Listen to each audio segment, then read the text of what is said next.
all right. Party people in the place to be, vandals, and whoever else might want to be knocked out by Mama, or I guess Mama said to knock you out, but I like to think that Mama knocked the guy out too. I don't think LL Cool J actually did it. I think Mama knocked the man out. But that's getting a little off topic. This was a really cool recommendation by our buddy and co-host Goose. Goose, what the hell are we up to tonight, man? What is going on, fella?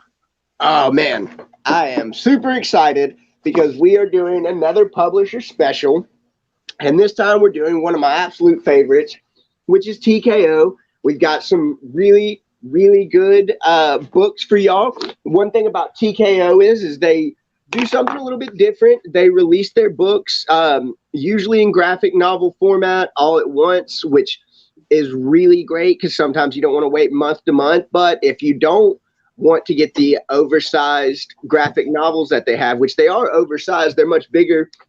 I think just a little bit taller than your normal trade. They also have, you can get the individual comics in a slipcase. I haven't done any of those yet. I think I want to. I just haven't pulled the trigger. But yeah, we're talking about TKO, one of the most accessible comic companies out there. I'm a big fan of them, and I'm excited we get to talk about them tonight. Also, the floppies that come in the slider box, they're oversized as well. They're not Yeah. Yeah. typical floppy size. So yeah, Same format as the trade. so yeah, no matter what, you're getting a nice, beautiful print of these things, not your typical floppy, which I don't know. I kind of really like oversized. I remember when I was young and I first saw the European books and how big they always were, and I was jealous. So it's kind of cool to be getting a little bit of that over here.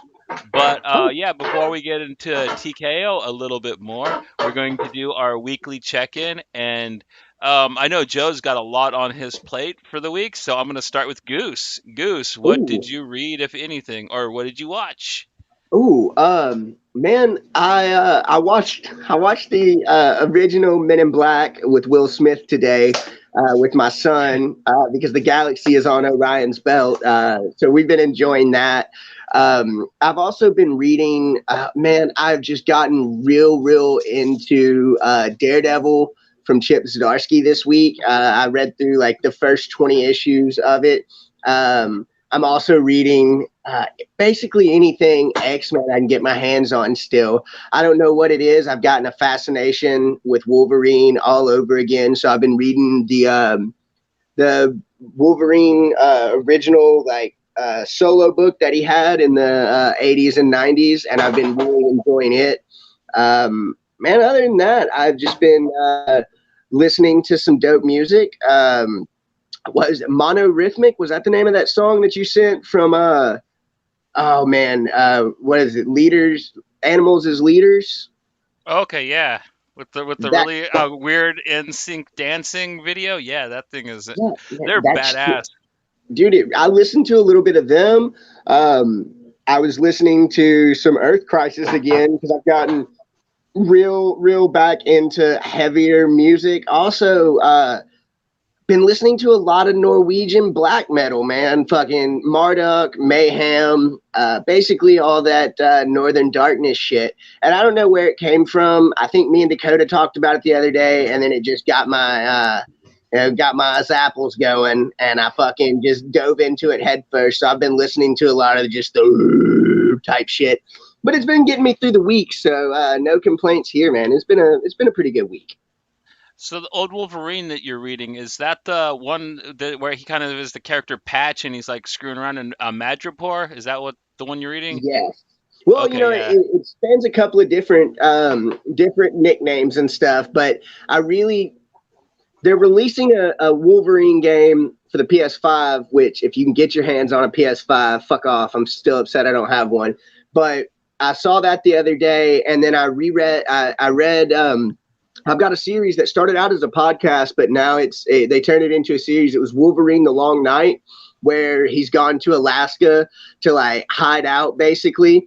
And it ends up jumping into the Wendigo at the end. And it's like a murder mystery. And they think that Logan's the one that's tearing everybody apart. But it turns out it's the fucking Wendigo. And like, it's real good. So I've just been diving into I do this every couple of months where I'll just get hyper fixated on a character and then go through. And so this month has been Wolverine, and I've been really enjoying it. The all new X-Men from Morrison is still going real great. I Couple absolutely love the way you say the word Wendigo, man. Windingo. oh, dude, That's is it, like is it, that's like Benedict Cumberbatch saying penguin, pinguing. Like, I, that's so. I'm, nobody's ever pronounced it as Wendigo, and like now I feel dumb as shit. It's like how I spent the first couple of years sounding words out, and instead of saying determined, I was just saying determined. And so the more you know, man, the more you know. Oh, it's good. I'm dyslexic, so I'm right there with you. Good stuff. Dude, actually, I have a PS5 and it has a variant, "Something's Killing the Children" cover on it, so it's worth even extra money. Yeah. But Love Joe, it. what's what's Yeah. your check-in for the week? All right. So I got to hit a few books. So I read Sweet Paprika, issue 1 and 2, and it's pretty good, man. It's funny. I'd say it's more comedy than erotica. So if you like America's style and stuff, definitely hit that book if you want a good humorous read. It's pretty good. One that I really love is Behemoth Happy Tank Cinnamon, the second issue.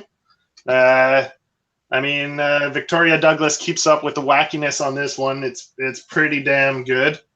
I also read Rodney Barnes' Army of Darkness. Oh, that's out. It just came out last week. Yeah. Oh, So snap. yeah, the Army of Darkness, 1979. That was it was a decent first issue. I mean, the story's just getting started, so you didn't get into too much of the crazy Ash shenanigans yet, but it's coming. It's coming.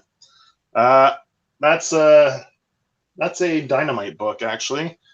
I picked up a new Lemire book, Primordial. This book was it was something, man. I think this is going to be a fucking good book. We're going to be doing a conspiracy episode coming in October. This would definitely fit the bill. Primordial. It's got some government conspiracy covering up shit about the space program, it's pretty cool. And Jeff Lemire and Sorrentino teaming up together, man. You can't go wrong. It's solid stuff. I got Scotty Young with the title That Was Too Long. The Me You Love in the Dark. This is it's pretty cool, man. Like, I dig the vibe, the mood. They're setting a really good mood in that. Like, the tone and the mood, it's pretty cool. It's a very slow burn. So if you're looking for like a ghost story or whatever, a supernatural story that has a lot of action or anything, don't pick this up. But if you're into like a slow burn where the atmosphere and the mood is set perfectly, pick this book up. They do an amazing job. And my favorite read of the week, I got to read Darlin number 3. And this book was bonkers, man. This book was bonkers.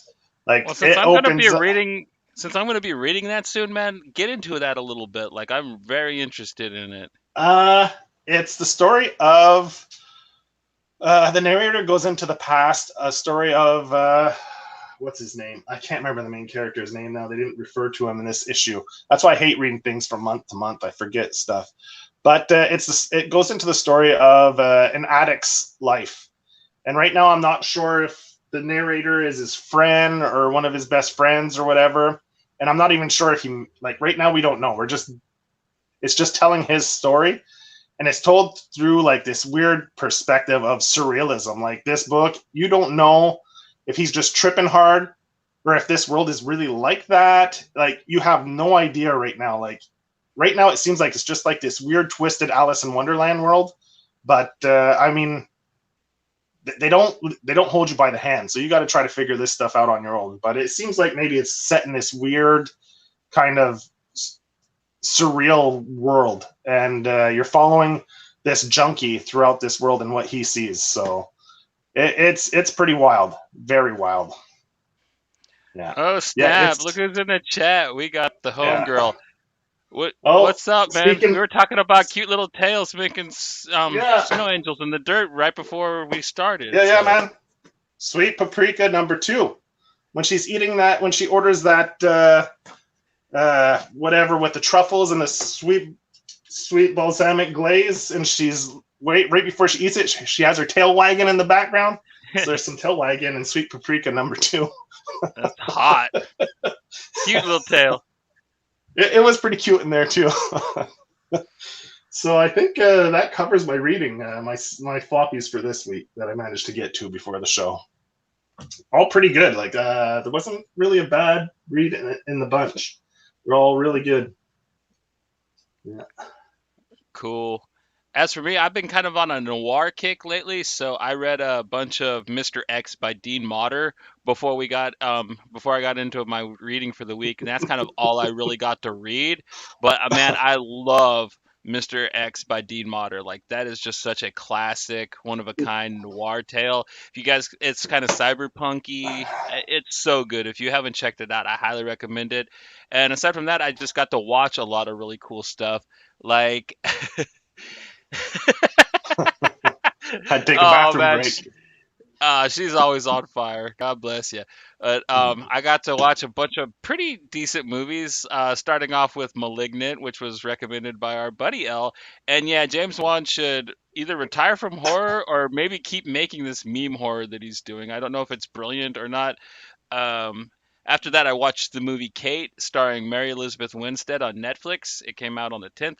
Probably one of my Mm-hmm. best films of the year, man. It is Yeah. just so hardcore. If you like really, really kind of just moody action brawlers, like this movie has it all. And then I watched Prisoners of the Ghostland, starring Nicolas Cage, and I have no idea. I have no words for that movie. It is Sion Sono at his most insane. Like I've seen a lot of his work, and I've never seen anything quite like this. It's like Fist of the North Star meets El Topo. Like it is just anime insanity, religious satire with hero worship and worshiping of nuclear weapons and all kinds of just really neat, crazy stuff. So hey, what up, Comic Fred? Yeah, I said the magic words, man. The greatest Ooh. actor of our time, Nicolas Cage, is in the house, and yeah, I definitely recommend watching this, but don't expect me to explain to you what it means because I don't know yet. I'll have to watch it a few more times. But I'm gonna wait for my DVD to get here because I ain't paying to rent it again. But yeah, that's kind of my check-in. Um, Before we get into the actual books, I want to talk a little bit about how neat I think TKO is for one aspect, and that is they finally got American audiences to buy and read original graphic novels. This is a feat American comic companies have tried since the 70s, and it's never really taken off. I mean, Marvel, everybody and their grandmothers tried it, and for some reason, they've never been able to get people interested into original graphic novels until TKO came up with the silliest idea ever and told people, "Oh, we're like Netflix, totally bingeable comics." And everyone's like, "Oh, I can binge it." And I'm like, "It's just okay, yeah, you can binge it. Yeah, get into it cuz graphic novels are fucking awesome." Like, I don't understand why you guys never got into original graphic novels to begin with. And that is why TKO will always have a W in my book. Like that is just I love that, you know what I mean? As a comic book fan and a fan of the graphic novel style in particular. Anybody else got kind of anything they want to just kind of heap praise on TKO before we actually discuss the books? Man, Uh, go ahead, Joe. yeah, not just the fact that they do their stories like complete one shot, they release it. But I mean, if you're a type person, you need your floppies. Like Goose mentioned earlier, they give you the floppies in a slipcase, but which is great because that slipcase, it's a beautiful presentation. So you can get the singles as well, and a beautiful presentation in that slipcase, which is pretty cool. So if you like reading single issues, that's an option as well. Yeah. The only bad thing I'll say is they don't offer their trades and hardcovers. That's the only thing I wish they do because then I might order more. Right now I've been getting their stuff digitally more than anything because I don't really collect trades. I'll buy them, but I don't really hold on to them. But if they had hardcovers, I'd probably buy every fucking single book they put out in hardcover. Man, I've got a couple of really good things to say about them. Like you mentioned, Johnny, the graphic novel format that they've done has been incredible, but they've also released a couple of prose. Or I think I haven't seen the newest wave, but they've released a prose book, and they also did the TKO shorts. And the TKO shorts are one of my favorite. There's one called The Night Train, and man, that book is fucked up. I want to say they're rated.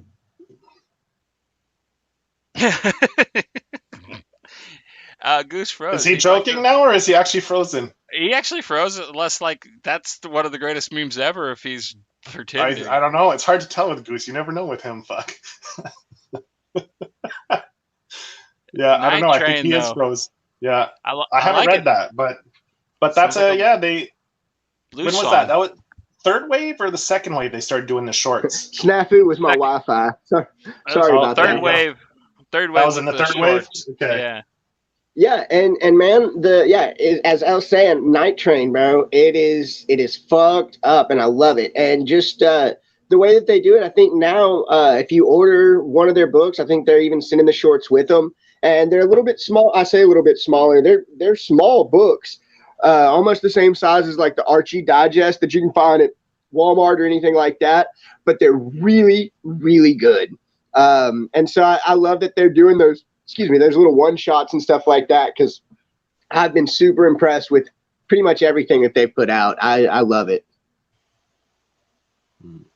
Hell yeah. So let's get on into this. Goose, you go with one of your picks first. Which one you want to roll with? Ooh, man, it was hard for me to pick, and especially hard now. But I'm gonna save my favorite one for last. But Red Fork, man, I love horror, and Red Fork is just such an incredible book. It is done by Alex Packnadel. Neil Vendrell, who he's one of my favorites from his work that he did on Shirtless Bear Fighter. Julia Brusco doing the colors, and I want to say Ryan Ferrier is doing the lettering in this. And this is it's extra terrifying to me. It is set in a West Virginia coal mine town, and there's been a collapse, and then it gets crazier from there. There is all kinds of bad stuff in these West Virginia towns. There's opioid addiction. There is, just pieces of shit, drunks, all kinds of stuff. And then you get our main character, Noah. The book actually opens up with him and his brother fiending real hard for Snorting. opioids. What? Snorting, Yeah. yeah. Snorting the Yeah. pills, and then Yeah, they snorting an oxy. Yeah. yeah, fun stuff. No, and it goes down from there where they're breaking into this dentist's office to try and get some more pain pills, and Noah's brother accidentally, I say accidentally, on purpose, stabs the dentist when the dentist interrupts their burglary, and Noah takes the charge for him and goes to prison. And then Noah comes back to the town, and something's not quite right because everywhere he goes, things fuck up. And as soon as he gets into town, they have the cave in where the Scabs, being led by Noah's brother, which for just some clarification, if you don't know what Scabs are, in union jobs, when they go on their strikes, the people that come in to work for the company that are non-union are what they refer to as scabs. And so these scabs were brought in from out of town, and they don't know the coal mines, and there is a collapse. And Noah's brother's the only one who survives, and we get to meet not Gladewater, Gil. Oh shit, I can pull his name up. I say that. But anyways, there's a guy that he meets in the mountain that leads him out of the mountain, and then brings what they call snow coal, which is curing everybody's problems. Like Noah's dad, who has the black lung. I got the black lung, pop. Nice Zoolander reference if anybody picks that up. But he's curing all these people, and then shit starts to go horribly wrong because there's no such thing as an easy fix. And man, I could talk about this book all night long. What did you fellas think about it? It kind of I reminded thought me it of was a an solid read. episode of. Okay. What? It kind of reminded me of an episode of Justified, but mixed with The Thing. I don't know. I guess because it's a coal mining town, and like there was a lot of that in Justified and the Oxy thing. But it reminded me of a bit of the Justified with The Thing thrown in. There was a pretty good body horror because there's something down in the mine. At first, I kind of thought maybe it was, you guys are familiar with the song Timothy by the Buoys. It's about like these miners that eat their friend, and I thought it was going to be a little bit like that, but no, it's I don't know, it's pretty good. I mean, I it's one of the ones that I think could have benefited from being slightly longer, maybe an extra issue in it. Yeah, I can understand that. It's like I said, it's I could go on and on about it. One of my favorite things is actually the art, the body horror type of art, where I think you kind of nailed it on the head with referencing it or comparing it to The Thing. You've got these horrifying, I say monsters, but the horrifying brother is what I was thinking of. And after he's saved, he turns into basically this just cancerous tumor all over his body. And I think I can pull that one up. Oh, and the guy's name was Gallow Glass, not Gladewater, which is a town near where I live. But no, they've got his Maybe his name is brother. Gallow Glass Gladewater. That'd be a great name. This right here where they're looking into his brother's mouth and his entire mouth is now filled with teeth, that and just the layout of this thing. There's a actually me and Elle talked about it on Twitter. There's a page in here that does one of the neatest things that I've ever seen done, with how to, yeah, it's right here. It's a page that moves circular around this sinkhole.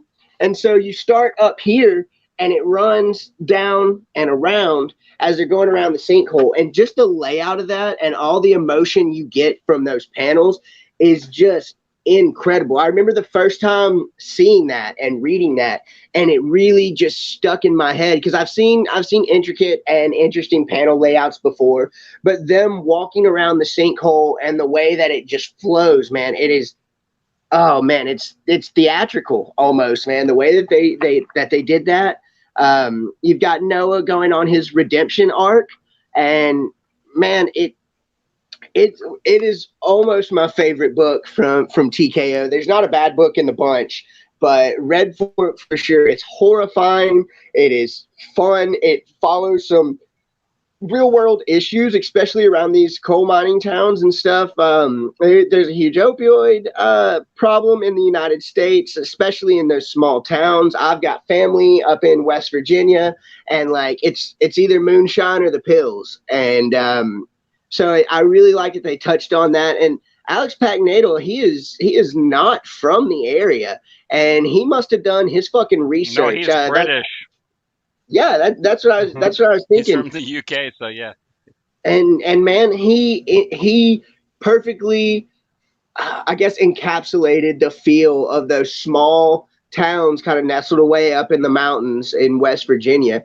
I've been through there, and there's some places there that are desolate, man, almost like third world countries, that barely running water in the houses, shit just falling apart. And as the coal industry fails, it it's only getting worse. And I really liked the way that he kind of did it with the mountain being the monster, and they dug too deep into the mountain and released something that was just ungodly and evil.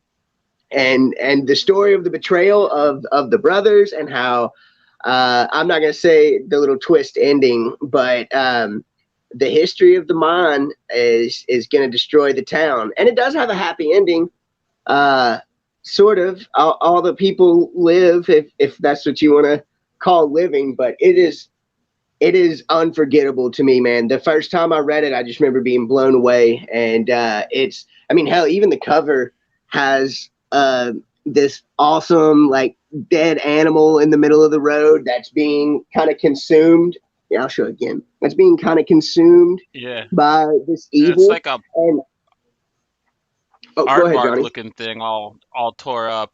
Yeah, like, especially the last half of this book. It's a really good comic to eat while you're reading. Like so, like yeah, get get yourself some nice hot dogs ready for when you read this thing, and yeah, chow down. It's definitely an Well, appetizer.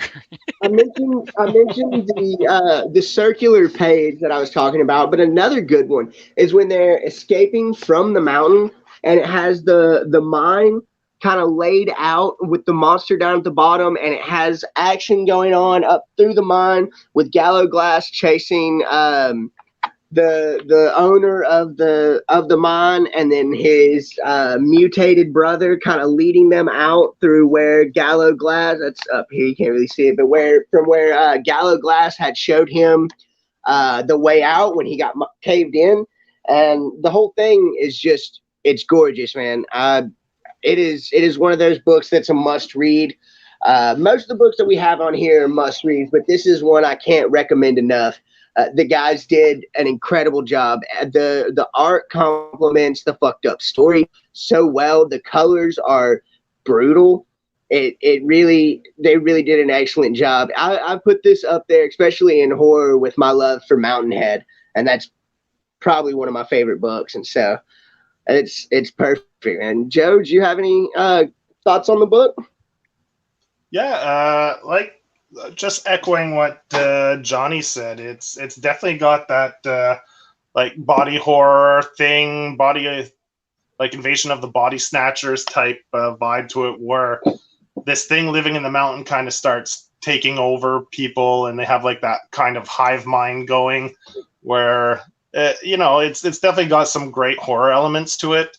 Like you said, just a small town, uh, how a town lives and dies by the economy, like of the mine, right? Like a town can die if a mine shuts down. So you have that aspect of it, the addiction aspect. It's definitely a solid read. It and it's got a lot of themes that Packnadell definitely revisits in a lot of his writing. A lot of like religious undertones to it, like a lot of his other writings, and like if you like his stuff and you read this, you'll definitely enjoy this. If you like a lot of his other stuff, like it's a he's a solid writer, man. I don't think he's really put out anything Yeah, that hasn't been decent or good. Yeah. It he's one of does. the I strongest like it. voices out right now. So yeah, he is one that Mm.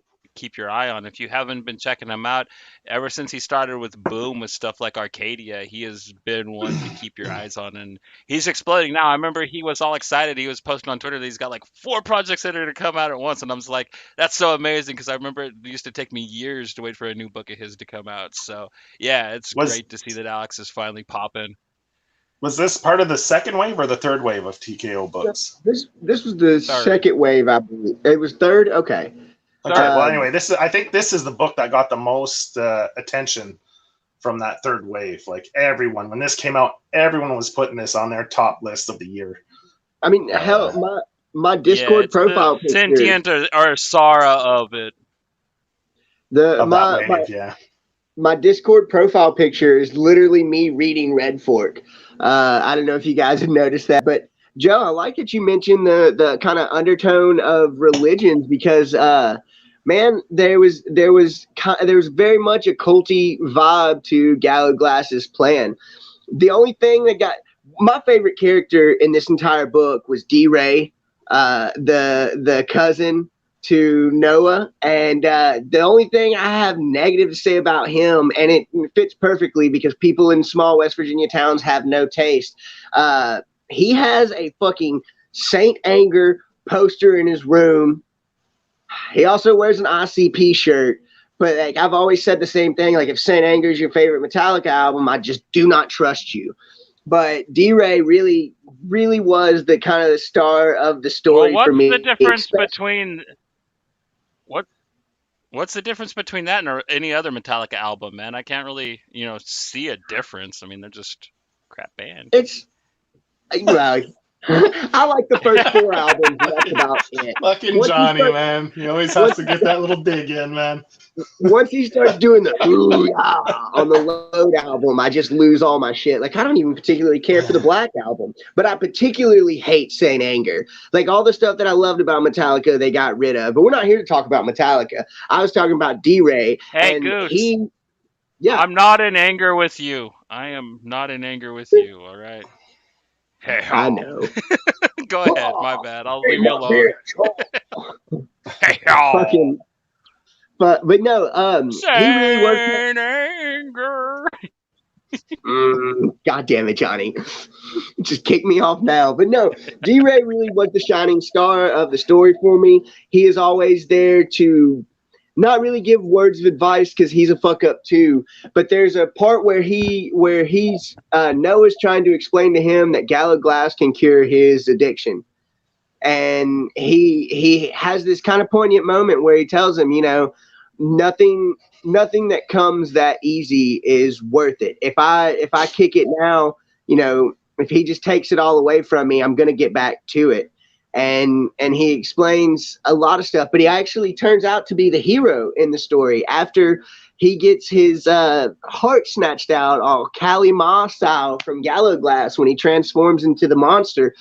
He covers himself in that goop that they're all addicted to, and like has them eat away at the monster in the mountain by jumping into him. And man, he, like I said, he's got his problems, like him liking Saint Anger and him being an addict, but he really was my favorite part of the story. Every time he showed up, it was always a good time. And even when Noah tries to beg him for a 30 milligram oxy, like he goes to try and like whooping his ass because he doesn't want Noah to go back down that path. And man, it's like I said, he's my favorite character in the book. He really did bring light, a little bit of light to the story, and definitely the hero of the story in my most humble opinion. Well, revisiting Metallica, would you say he was the hero of the day off of the Reload album? God damn it, Johnny. No, no, I wouldn't. I would say that he got justice for all. He kill them all and justice for all, baby. He really was blackened Hey, at the end. nothing else matters, Goose. All right, that's all I gotta say. I mean, Uh, anywhere he roams, bro, it's just good times. We could do this all day. yeah, I told Dakota, but it's a solid pick. And another thing, with Gallo Glass, he kind of reminds me of I forget his name, the guy that ran the carnival, Dark, from Something Wicked This Way Comes, also known as the Illustrated Man from Ray Bradbury's writing. Kind of had his type of powers, where he kind of could entice you with what you wanted, and that's a really cool reference. I love that book. So with the Illustrated Man or Something Wicked This Way Comes, because I love well, it's Ray the Bradbury's same short guy in stories. both of them. So Yeah, the Illustrated Man is absolutely one of my favorites. He's got a. I'm trying to remember that other short story book that he has that I love. It's got that room that can transform, and like it's got like a safari, and it ends up like eating the kids, the lions in the walls. Oh man, I've got that book somewhere yeah, it's on the my real shelf. version of Jumanji. It's the one they don't want you to see. Yeah, yeah, it's good, man. Like Ray Bradbury gets glossed over in his short stories.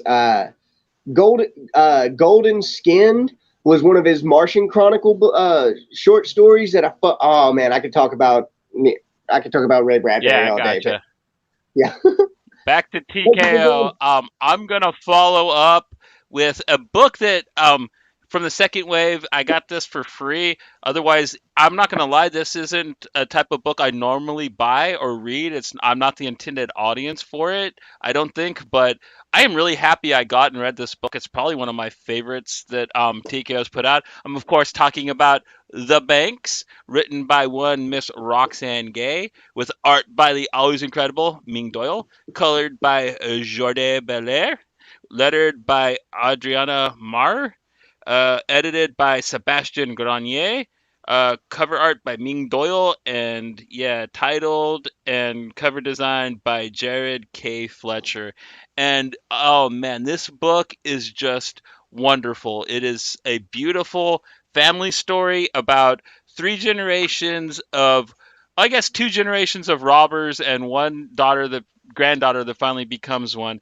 But you really start off this story with just how cool and smooth the grandma was. It starts off with this really cool heist that her and her hubby are doing, and they break into this house, and it kind of shows how they roll before you kind of jump to modern times, and you meet the granddaughter, who's kind of this corporate snotty chick that, she doesn't like the old family business because her mom followed in grandma's footsteps because it was just hard times when she was coming up. Plus, she was kind of she's LGBTQ plus, so she's a little stronger than girls were supposed to be in their time. So, kind of being a thief, it made her feel a little more powerful, and it's really really cool and badass.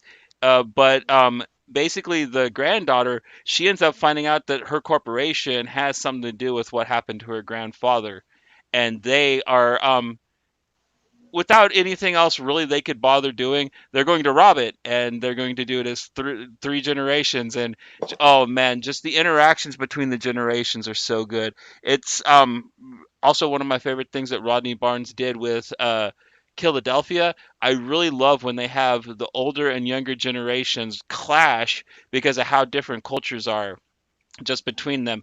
And you wouldn't think it, but yeah, a old lady and a girl from nowadays, a millennial, would have a lot to butt heads with. And oh man, the way it's depicted in this book, it's so hilarious. In my opinion, the grandma always ones up. She's the gangster. She is funny, and she always puts her in her place. But another thing I love best about this book is the granddaughter has this white fiance that she's, I guess you could say, maybe a little ashamed of and didn't want to share with her family. And he ends up becoming part of the heist as well. But when the grandma and the mom meet him, like he wins them over right away. They absolutely adore him and think she's an idiot for thinking that they would never accept him. And all in all, like I love the crime drama story of it, but the family element of it, I could have just read this book if it was about them reconnecting and just the three generations meeting again. But the fact that it's also a really good noir story really, really helps it be just, probably, yeah, my second favorite TKO book after the one that I'm going to talk about later. How do you guys particularly resonate with this book? Joe, do you want to go Go first? ahead, Goose. Yeah, sure. Uh, I'm not unlike Johnny. The aspect I enjoyed the most out of this book was the family dynamics of the three generations and how they interact. The history, they touch on a little bit of all their history, like the grandmother, how she met her husband. The second generation, the mother of the youngest, how she met her girlfriend, and you're living presently through the youngest one's generation, how she's dealing with her relationships while living this lifestyle of thievery and crime and stealing. So I love the way they play on the family dynamics and the conflict, the head. Like it's just really well done, and the banter back and forth, the bickering. It really, really, really, really, really touches home. Like you could feel like you're having a Sunday dinner with your family while reading this book. I guess I'll hop on now. I Yeah. I am going to resonate with both of y'all. The family aspect of this book was definitely my favorite part, especially the mom and grandmother. They definitely are my favorite. And then when she is, and I just had it, and where did it go? When he finally goes to jail and she starts picking up the stuff on her own, and he tells her, you got a baby to take care of. And then it has this one panel where she is cracking a safe while holding the mom and getting ready for it. And like, not just that, but the romantic aspects of it, the romance between Melvin and Clara, that's the grandmother, old Clara feminist. When they first meet, it's actually I don't want to sound cheesy, but it's super cute. Um, he tries to stand up for her at this bar that she works at after she's had trouble trying to get a job. And, she tells him she can take care of herself. And then he meets her outside the bar and goes to try and talk to her. And she tells him it takes more than a handsome face and a sexy smile to win me over. And like he responds by saying, oh, so you think I got a handsome face and a sexy smile? And she says, well, I didn't say all that. And then it just kind of shows their relationship as it blossoms. And, she's eventually told about Melvin and what he does. And she confronts him on it. And that whole little conversation where she explains to him, my dad was a mean drunk and he pushed me out. So you need to be truthful with me and you always need to be kind to me or you're going to push me away too. And he tells her, I'll always be truthful. I'll always be kind to you. And then he brings her into his business. And sadly enough, he gets busted. And that adds an element to the story as well. When the guy who he didn't snitch out also murders him.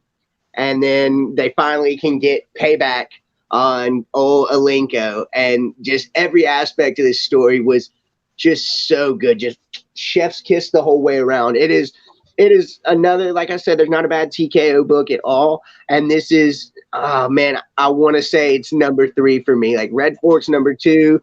This has got to be number 3 for sure. I could read it over and over again. You see something different every time. And it's just a great heist story. I grew up loving films like Heat and The Town with old Affleck in it. I love heist films. And this perfectly captures everything from those heist films, but with a family dynamic that just can't be beat. The 3 generations, the mom, the grandmother and the granddaughter butting heads all the time until they realize they're both just the same stubborn woman, headstrong, smart, stubborn. And when they finally put their differences aside, the story just gets better from there, man. I can't talk good enough about. I can't talk about this book enough. Like it's so good. You forgot one One thing, other aspect. Goose. They're all gorgeous too. Ming Doyle renders all of these female characters just so beautiful, man. Like they are drawn just absolutely Even attractive. So that's another even thing the that this book detective, really has going for it. Oh, yeah, but she's And even it, such a. I hate that character. Oh man, ooh, she pisses me when off the entire book. when she gets the, the grandma, when she gets, oh, go The ahead, Joe. detective. the Vasquez, yeah. Yeah. When she gets the grandma in the room and the grandma is just like pushing her off, and then her partner comes in, she's like, "What is this, bad cop, stupid cop?" Like, oh man, that shit had me cracking up. The way that she handles it just so professionally, especially in her line of work, and like the cops breathing down their neck the entire time and like hot on their trail, and the daughters wanting to pussy out. I know Joe has some fun things to say about that. No, it's man, it like you said, all the characters are attractive, even like the mom and her super hot doctor wife. All of it, man. It's great. I love it. And I love the way because this story deals a little bit with race issues and gender inequality issues, and I love the way they handle it. It's more subtle. She doesn't. It's not written heavy-handed. Like it doesn't take away from the story. It's integrated into the story perfectly. It's there. You know it's there. You understand, but they don't clobber you over the head with it. Like it's an issue. They skillfully integrate it into the story, and that's one aspect I like. And the other part that Goose was talking about, the one panel I liked was where the mother and the daughter have a little interaction where she's like, when she knows the cops are hot on their heels and stuff, she's like, simmer down, Celia. Mama doesn't want us to pussy out. Then the daughter replies, there's no need to use gendered terms like that. And the mother replies to the daughter, I swear, sending you to college was the worst decision I ever made. And that resonates Yeah. with me so much with like all these fucking woke people trying to tell you what you're allowed to say, not saying what's appropriate, what's inappropriate, and that just resonated with me big time. How like just young kids are just trying to correct you what you're allowed, what's appropriate, and I just thought that hit home and made me laugh. I just chuckled big time on that. that panel. That was There one of my are favorite panels of the book. there is a lot of humor in this, but it's also it's got some really serious stuff. And like I said, they focus a lot on the relationships of the three generations of women, and oh god, what's the daughter's name? Do we remember her name? Delia. Okay, when she like her and her boyfriend that she lives with, and her trying to climb the corporate ladder, but also keeping her soul, and the kind of mistrust that builds between them. And I'm really like, I got really happy when they get back together, when she finally explains to him what's going on and they bring him in. But this book has some really really good moments and some really tense moments. In fact, I was telling the guys before in the pre-show that the last like 3-4 pages, when the big I wouldn't say brawl, but when she gets kidnapped and things are looking down and bleak, and she's held at knife point the whole time. She's held at knife point. I'm holding my breath, just. And finally, once the cops bust in, there's a sigh. I just had to give out a sigh of relief. It's I know it's coming and I know how it's going to end, but it's done so well that every time you read it, it just holds that tension. And God, it's so good.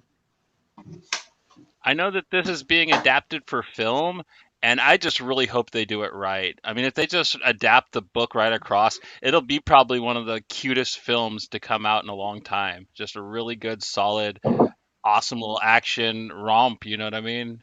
And I really hope that they nail it with this one because it deserves to be a great film. I mean, it's a lot like some of the other books we were talking about where it's kind of a film on paper, in my opinion. It's kind of structured like one. And another thing I really like is that they don't get too elaborate with the heist. They don't have stupid models or like fake little versions of the building that they pretend to break into. It's really street level. It's really done. As you know, regular people would be if they were thieves. You know what I mean? They don't try to make it ridiculous like Oceans or anything like that. So I really respect a lot of things that this book did. I think it did almost everything right. I just, like I said with the last one, kind of wish that there was another issue, man. Some of these could do with being slightly longer, in my opinion. Yeah, I think it's because I know in my case I agree with you 100%, but I think it's mostly just because I want to see more of these characters. I feel like it could go on longer than 6 issues. We could get I don't know, man. I want to know more about them. The more you read and the more you see, like, these characters are so interesting and so well done that you just want more and more of them. I feel like that's definitely how I feel about this book. Like, I could not get enough of the Banks family. Yeah, the Banks family was great, and yeah, the book The Banks is just all around a good time. Like I got it for free, but like I would legit pay for it. You know, well, I mean, I don't know because getting it for free, I'm really happy I did though, man, because this was a life-changing book. You know what I mean? Like I did not expect to be just as wowed by this as I was when I got it and read And it. you can take that to the banks. Boo! Get your coat. Oh, Go on. Go on. See yourself out. I'll put on my Paul Pope coat and get the fuck out of here. yeah. You don't have it anymore. I snuck You're in and right. got it while you were talking. You remember when I left the show for a second? That's because I was outside your house, dog. You performed the best heist, dude. It's perfect. No, your kid helped me, man. I told her Ryan how to beat you in Street Fighter, and he gave me the coat. It Son of was a an bitch. inside job, man. God, dude, that's why he Yeah, was you got playing with any? Zangief today. You got any last words though? No, man, it's a perfect book. It's we don't really do a rating system too often on the show. We do sometimes for the movies, but it's a perfect 10 for me, man. It's five thumbs up from all Eager and Robert over here. Hmm. Joey, it's on you, man. What you want to do? Which one would you guys rather discuss first? The fearsome Yeah, we'll do Dr. Fearsome. Fang, or we'll Yes, save the other one let's for do. after? Okay. Yeah, we'll say that one for All last right. because it's Yeah. special. All right. The Fearsome It is Dr. special. Fang. Yeah. So this is co-written by Zichan and Mike Weiss. The art is done by Dan McDade. Colors are done by Daniela Miwa. Steve Wands is the letterer. Sebastian Gerner is the editor. Jared K. Fletcher did the title and cover design. And Robert Terlizzi is the book designer. So basically, this story is, just a sec, got it here. Okay, so Nothing to Fear. I'll just give you the quick synopsis off because I often suck at this. Nothing to fear but the Fang himself. When a cult artifact is stolen by dashing criminal mastermind, the fearsome Dr. Fang, San Francisco cop Nyland Kelly and treasure hunter Alice Lacroix travel to China to recover the item and bring Fang to justice. Packed with globe-trotting action, the fearsome Dr. Fang is written by, and the credits roll. So basically this story follows, it starts off with a cop, Nyland Kelly, and his brother, and they're trying to track down the fearsome Dr. Fang. And he loses his brother in the process in the, I guess it's the sewers of San Francisco. Then the story kicks 2 years later where Nayland is become a drunk and a little distraught from the loss of his brother, and he's demoted. He's a racist. So the story continues from there, and he's obsessed with finding this fearsome Dr. Fang. But as the story progresses, he meets this other character, like was written, the hunter, the treasure hunter, Alice Lacroix. And when he meets her, the Dr. Fang reappears, and they team up together to chase him for stealing, what was it, the box, the treasure box. What was it called? The Kubla Kong's treasure box. That's it, yeah, because it's the key to opening this ultimate weapon from Khan. And so as they're chasing him, they team up to try to track him down to get the artifact back, and come to find out, not a huge twist, but the fearsome Dr. Fang isn't really a villain. There's another person working in the shadows, which isn't a huge twist either, because they reveal it pretty early on in the story, which is Mr. What's his name? Church. Yeah, Church. Mr. Church. Yeah, and so then they team up, the three of them, which they make a pretty fun team. Like, there's a lot of banter back and forth. There's some pretty humorous moments to fight this Church and try to get to this ultimate weapon before he does, to try to stop it. So this book definitely gave me some big Tintin vibes, or like even some Indiana Jones vibes. It's it's an adventure story. The art in it is great. What's his name? David McDade is the artist, and he does a bang-up job. I love his style. It's great throughout. The action scenes are good. And it has a bit of that style, I'd say, like a bit of a European style to his art, it's definitely not like a North American comic. It's got more of that European style, which is great for the story. Yeah. And it lends itself well to the story. The only little issue I have with this book, it's really good. I dig the story. The art is great. I find that pacing was way too fast. It's like they rushed the story. It's like, okay, they had 6 issues, but they could easily maybe fit it into 8. And I felt like they just ran through the story a little too quick. Like, there's moments where I think you should have been more emotionally invested in certain characters, but they rushed through it so fast that you kind of lost that emotional impact, like when the brother dies, or because the story just rolls. Like it was almost like a race to the end. Well, I guess it kind of makes sense because they are in a race to get there before the other one, and the story rolled that way too. It was like a race to the end, which I feel like they could have maybe slowed down a little at moments to really build the relationships with the characters a little more. But overall, it was a really solid read. I really enjoyed it, and if you enjoy those like Tintin and stuff like that, then you'll probably really dig this. Straight up. Yeah, it's very, very classic pulp Yeah. era storytelling at its finest. It really reminds me a lot of the Brendan Fraser Mummy movies as well. But another Yeah. thing I really, really enjoyed is I grew up and I do love Fu Manchu. I did not realize how problematic it was as a kid, but I like that they took those stories and they subverted it and actually made the brilliance of Eastern mysticism and technology into like a prosperous thing in this instead of having him be the villain. Plus, I just love whenever he would be talking to Nayland and he'd just be like, "Okay, Savage." That's like how he like Barbarian. barbarian, Barbarian. Barbarian. barbarian. Yeah. Yeah, Yeah. it's just so Yeah. good.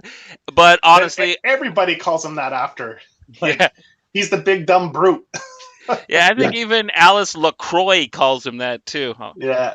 Who Yeah. she steals the show. She's my favorite She's a character. good Like, character. Yeah, she's a great. And Goose must love her because she's a redhead. yeah, man. Yeah, I Well, do. I do. Well, you had mentioned the Mummy and Tintin and Indiana Jones, and those are all kind of spot on. But it like the way that it starts and the setting of it, I get really big Jack Nicholson Chinatown vibes mixed with Yeah. Indiana Jones, and that character, the character of Nayland, is that kind of noir detective that you get from a lot of those movies, like especially since we're talking about redheads, he reminds me, especially when he's later on in the book, he reminds me a lot of the character from Who Framed Roger Rabbit. I can't remember the detective's name, but just that noir type of private detective, dickhead drunk cop, and it's so good, especially you think, I mean, he is the main focus on a lot of the book, but he's just such an aloof and oblivious character, and so he's always just basically either Dr. Fang's or Alice Lacroix's pawn, and I really like the way that they use him throughout the yeah. entire Just wind him up and let him book. go in like a toy. Yeah, Well, And that's the way he is, right? He doesn't think ahead. He's all about action and just let's go beat them up right away without having like a plan. Like even when he says, "What's your plan?" Oh, I was hoping you had one.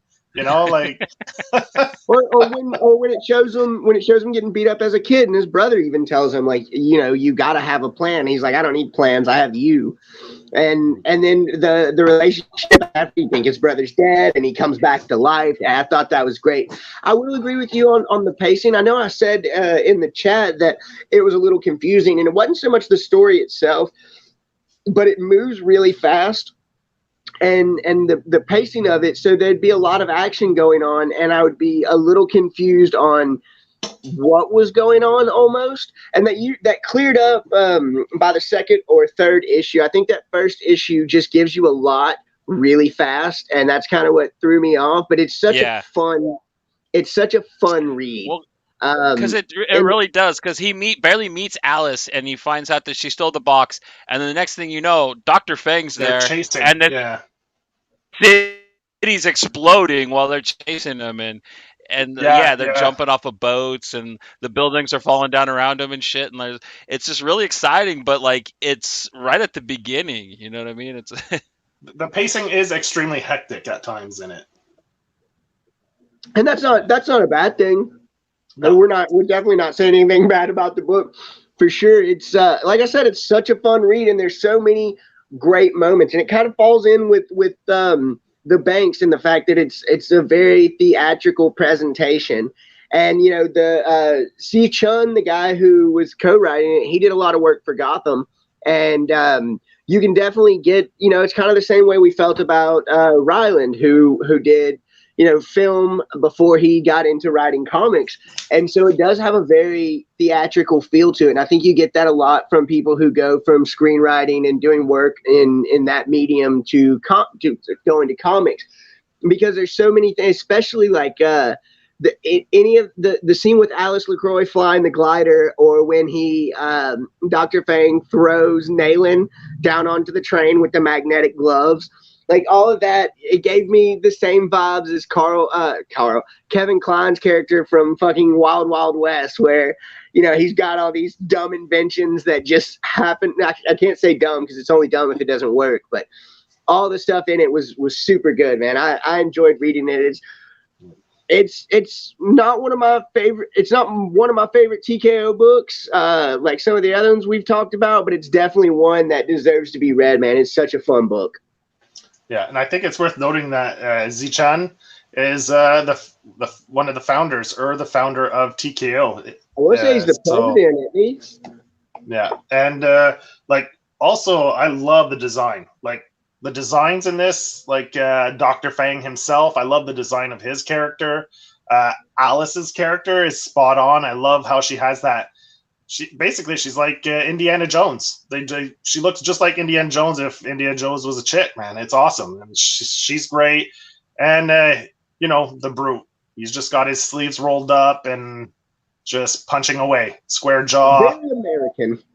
Big old ginger. Square jaw. Yeah, Yeah. the panel layouts are great. In particular, my favorite is Yeah. at the beginning when they meet Dr. Feng and the earthquake starts happening, and you get the round rumbles, and like the panels Yeah. are kind of just done in almost like the earth crust, and it's just so neat looking, just a beautiful looking page.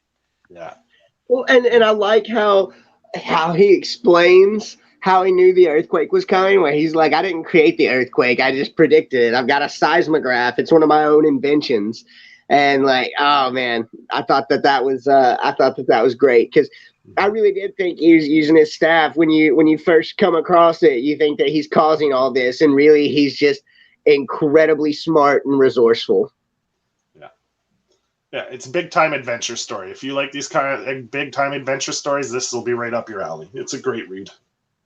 Super fun, man. I enjoyed it. I'd like to see that The Steven only thing I Summers guy that made The Mummy come back and do a film for this. Like, he would be so perfect. This is right in his wheelhouse. And that's why I think the pacing didn't bother me, because it reminded me of so much of The Mummy. And, like, that one just gets up and runs like this does, too. You know what I mean? So I think that he well, would be perfect for it. my But my not unlike you, I think it could have used the one or two more issues, kind of like the Banks. Yeah. I will say this though, in the and I don't know if it, because I know this was first wave, but in the other books we've got the covers at the back, and we'll have to show those off before we end this show. I'd definitely like to show them off because a lot of the covers for these books are just immaculate. They're really great, and they don't have covers for the Fearsome Dr. Fang, and I'd like to get the floppies of it to see how they did those covers. That's my only thing. Like, I enjoy getting to the back of the books and seeing those covers, and so If you get it digitally, I believe they have them the pinups digitally. okay. Yeah, I'll have to. it's probably something they added in when they put it out on Comixology. So That's what I'm saying. I think maybe they did. I'll have to check my other books. I think maybe they did that with all their first wave. But was Goodnight Paradise first wave? Yeah. Okay, Yeah, we'll see first that. wave was Sarah, Goodnight Paradise, Fearsome Dr. Fang, and Seven Deadly Sins. And I want to say, because I know in the back of Goodnight Paradise they have all the covers and stuff. So I would like to see the covers for those. Joe, you said you got them digitally. If they have those covers, you'll have to send me a couple of pics of them because I can only imagine they're incredible. Yeah, I'll take some screenshots and send it to you. But it's funny that they added it. It's in the version off Comixology, but not on the printed version. So maybe that was just maybe that's something maybe that was the Fearsome Dr. Fang. Was that like the first one they did and realized after, maybe we should have put all the covers in a pinup gallery in the back or something. I don't know. That's what I was wondering with it being first wave. If that's just something they didn't do at first, but maybe it is. Maybe it's just a design thing. Maybe they just decided not to put them back there because I do like the Dr. Fang like face on the cover and at the beginning of each chapter. And they do it really, really well. And so, but I would like to see some covers for it. So I appreciate that, Joe. It's definitely the first book I saw in the wild and picked up. It's the first TKO book I owned and read, and it was a good introduction. It definitely got me to want to get the rest of their stuff because I wanted Sarah like everybody else, and I was a little bummed out I didn't find that. But I got this instead, and I brought it home, and I just had a blast with it, man. It is, if you like old school pulp, you can't go wrong, man. Pulp rules, in my opinion. So. Ooh. Yeah, Ooh. it's great, man. I'm like I said, the pacing could be a little slower, I guess, but at the same time, it is a fast paced, just fun adventure, action adventure romp, man. It could. I think it's another one that could be perfectly adapted on screen. I'd love to see it. Right, Yeah, right. I'm gonna have to step away just for a sec. There's a fire truck outside the house, so just Oh snap. I'll It's step out for just the 30 seconds here. it's because you're on fire, Joe. You're killing it. Yeah. It's because you're so hot with your little tail.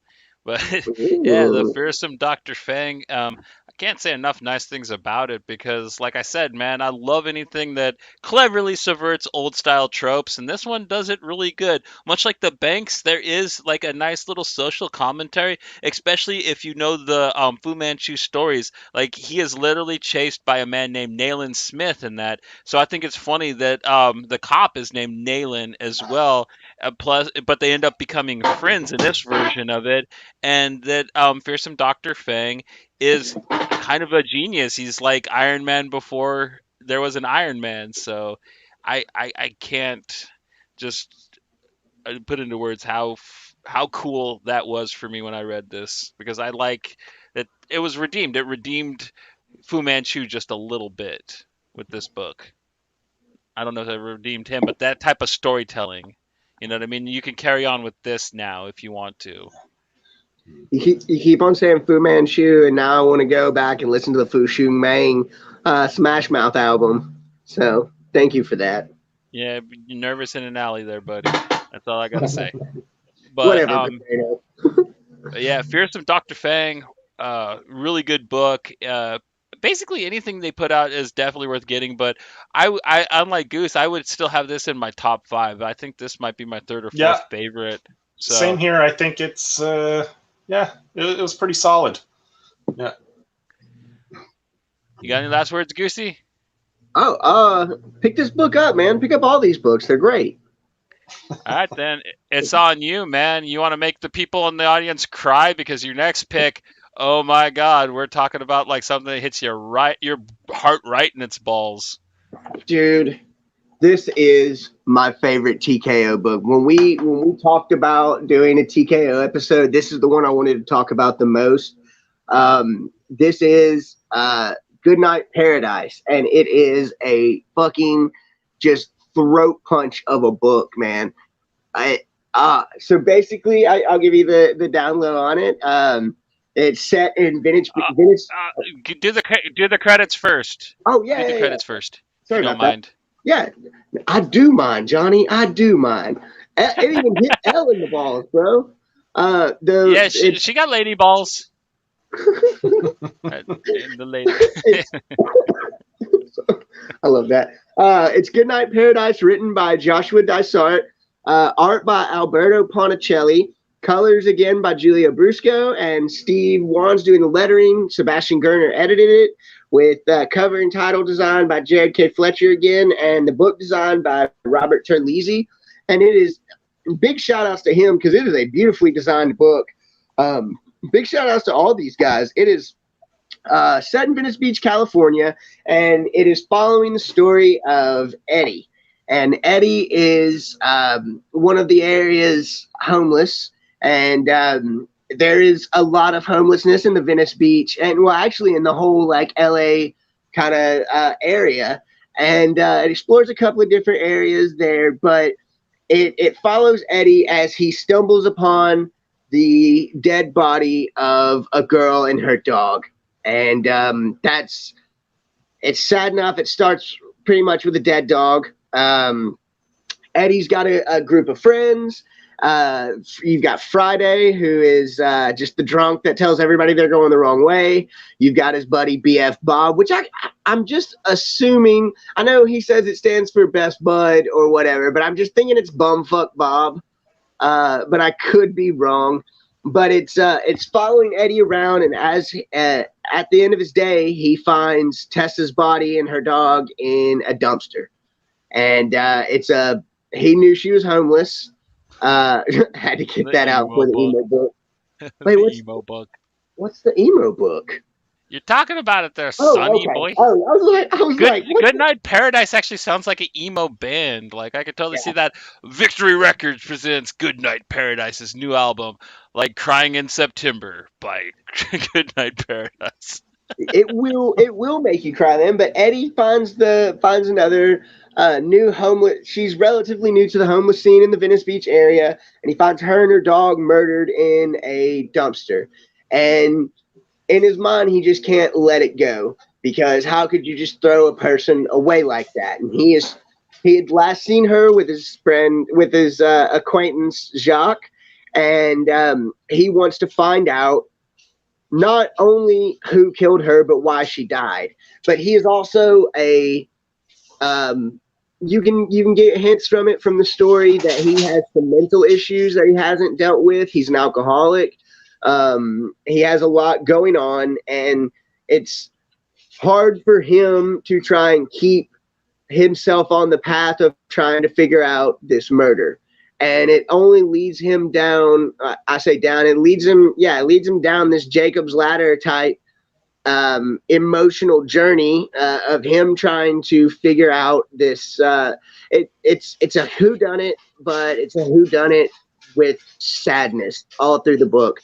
They did such a good job with the way that they paced it, with the way that it's got some twists and turns in it, and it's heartbreaking. The book is, and I don't mean this in a bad way, but the book is depressing at points, pretty much throughout the whole thing because it's set around this kind of destitute area. It's another one of those books that has a social commentary about it.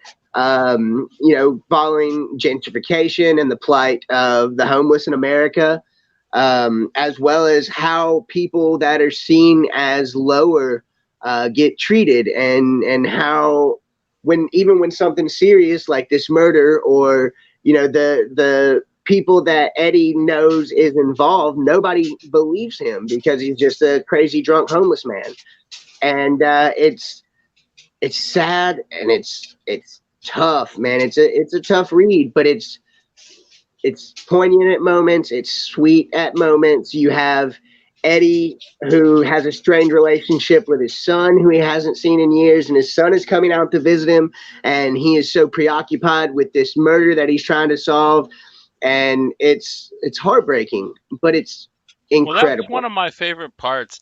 I absolutely loved that. Because I didn't when I first read it. Usually in these type of stories, when they're worried about the kid coming and visiting them, you always think the kid's going to be a little shit and be like disappointed and upset with the parent.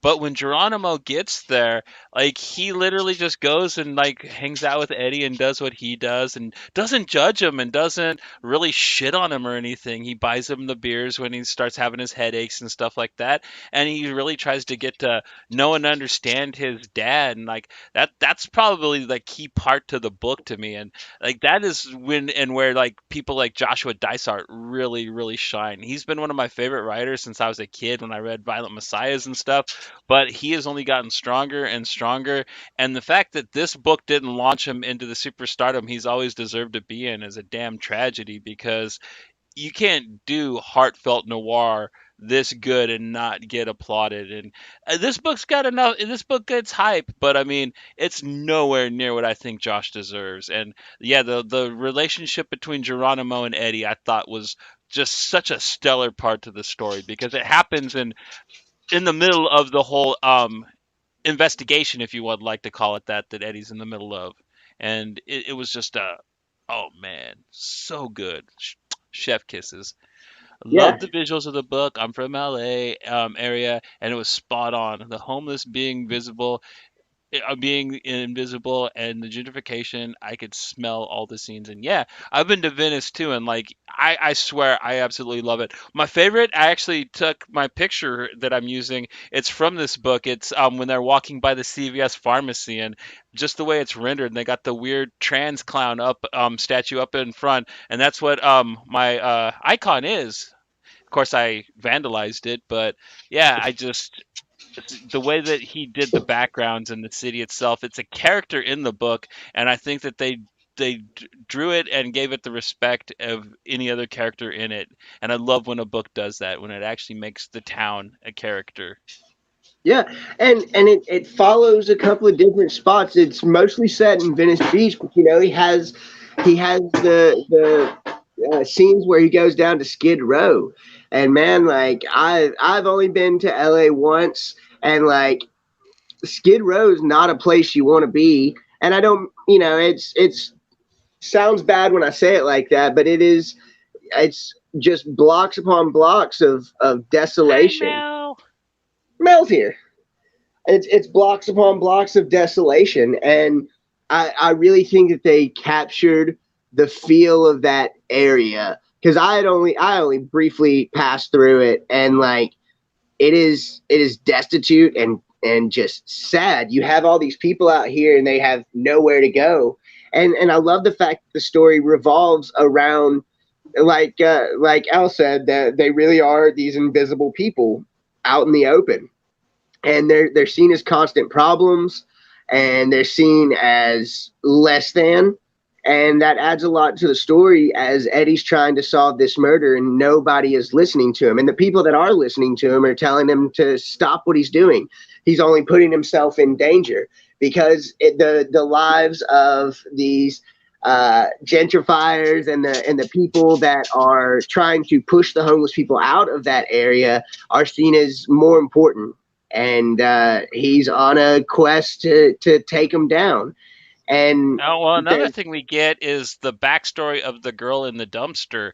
And oh my God, how wrenching is that? I mean, that is just some of the most tragic, brutal stuff you'll read. So you don't just get Eddie and these homeless people stories. You get how this girl ended up in LA as a prostitute, and just her and her friend trying to get a little extra for themselves, how that lands her. And oh man, God damn it, Josh, dude, you really know how to find my heart's balls and just kick him right in.